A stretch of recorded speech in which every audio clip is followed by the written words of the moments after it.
So visualize right now that you are not only receiving these blessings and protection from this Lama, but all his Lamas, his own Spender Rinpoche, to all the Buddhas and Bodhisattvas, all lineage of all the Buddhas and Bodhisattvas ensemble beside him are huge in this mandala, and all their blessings flowing through him to give me the protections.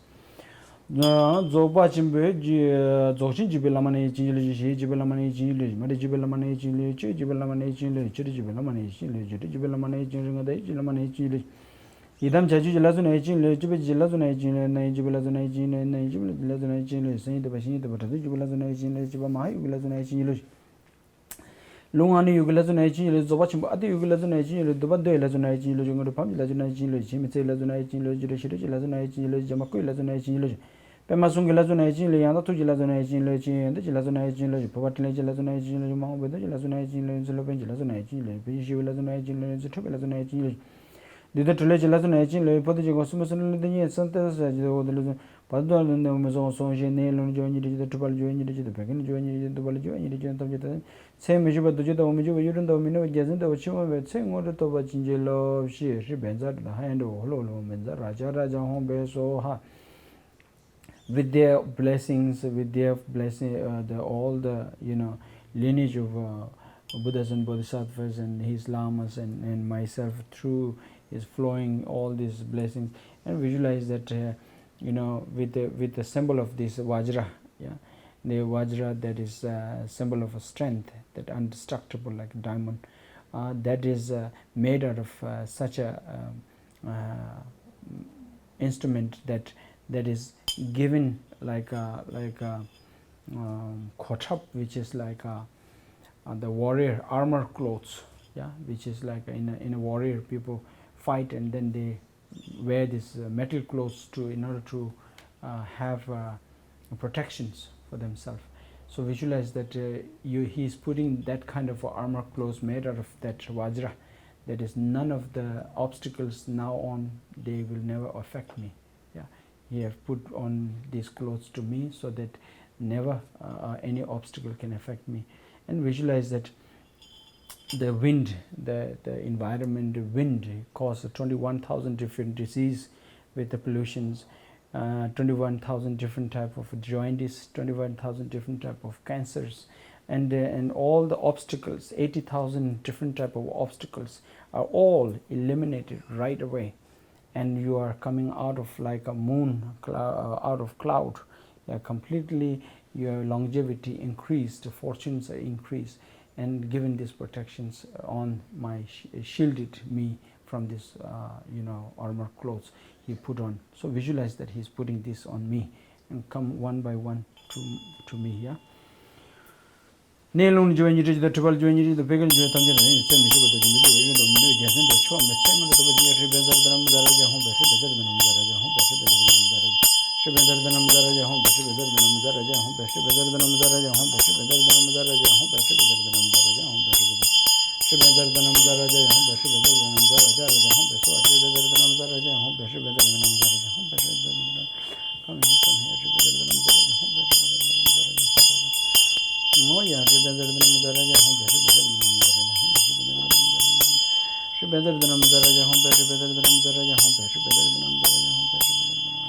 slowly. You don't have to bend down if it is difficult, yeah. Shibendra home,